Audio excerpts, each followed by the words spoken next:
Welcome to Style Masterclass, the podcast that teaches women to look stylish and feel confident so that they can show up ready to conquer and slay no matter what size they are. I'm your host, Miss J. You ready? Picture this, December 31st, New Year's Eve. Your hopes, your goals, your dreams, your aspirations have all been met. Everything you hoped to achieve at the beginning of the year has been achieved and has brought you to this moment of celebration. What are you wearing?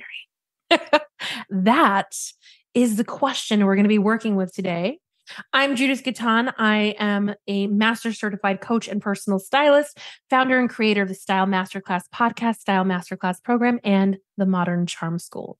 Recently, during a Modern Charm School event called Glam Camp, it was a 2-day extravaganza. It was amazing. I taught a whole workshop called Future Self. During that workshop, I gave tons of practical ways to use a future self, that tool, that concept, to help you achieve your goals, your hopes, your dreams, your aspirations. Now, I'm not going to give you the full-length workshop here. In fact, if you want the replay of that workshop, you want the replay of any of the Glam Camp sessions, you're going to go to judithgatan.com/modern charm school and join us. All those replays are waiting for you, including our replays of our workshops, like the Goal Setting Palooza, which might be super helpful to you right now during this time of year, or whenever you happen to be listening to this episode. So let's dive in. Why did I ask that in that particular way? Well, one of the exercises I had everyone go through during Glam Camp, the Future Self workshop, was to imagine that they're walking their red carpet. I want to pause here. Now, each of you has a different kind of a red carpet I want to offer you. Some of us, it's like the Oscars and the Grammys, and that's how we imagine our red carpets. For some of you, the red carpet is a runway show.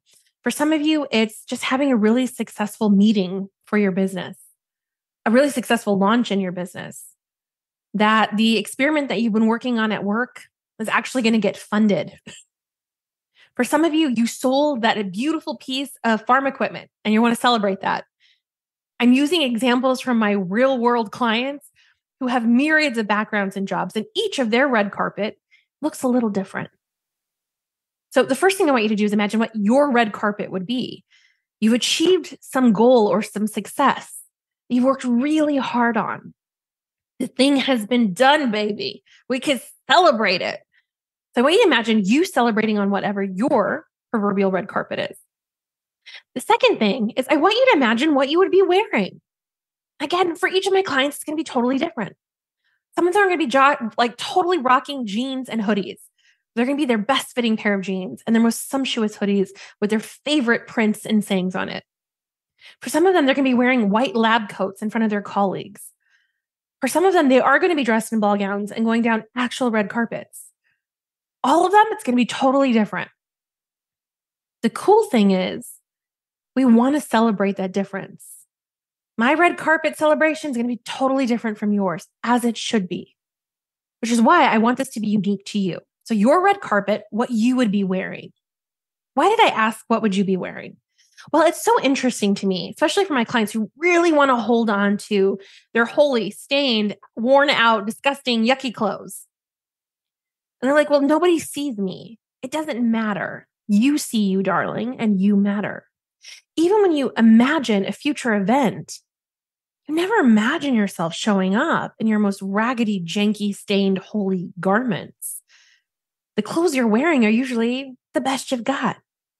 And that's what I want to encourage you to do this year. Future self really is just a way of saying who you'd imagine you'd become. What you imagine you would think, feel, and do in a particular future scenario. The same thing we do to make decisions.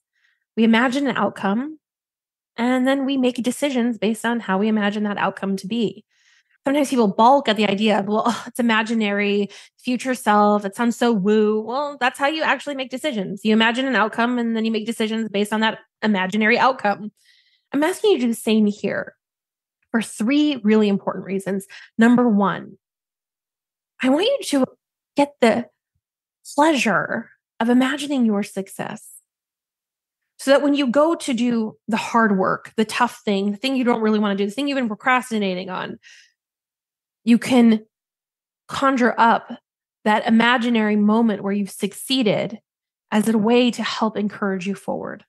Number 2, it normalizes success. I typically coach high achievers, type A's, and they have a moment of success. And then imposter phenomenon creeps in. And I had a whole workshop on that at Glam Camp. Sentences like, that wasn't that big a deal. I just got lucky. I'm so #blessed. And they don't take credit for all of the work that went involved. And it's almost like they're rejecting their success. Thinking about what you would imagine happening in the future and basking in that success, basking in that excitement, that joy, that pleasure, whatever emotion comes up for you and you imagine it, it normalizes it. So when the actual thing does occur, your body doesn't freak out on you like, I'm not used to feeling good. Instead, it's like, oh, we've practiced this. Let's go. Third, when we imagine how we would dress, it brings it a little bit into the everyday because your red carpets are all going to be different. Your outfits are all going to be different. The beauty of it is you get to show up that way more often. You get to wear your best jeans every day if you'd like. You get to wear your favorite crisp white lab coat. And I know the doctors and scientists who literally have favorites.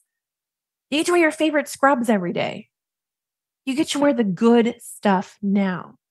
Because if you want to become the woman who, the person who achieves that goal, dream, aspiration, or success, one of the ways to bring that moment into everyday life so you can practice becoming that person on a daily basis is to wear that outfit that you'd imagine yourself wearing.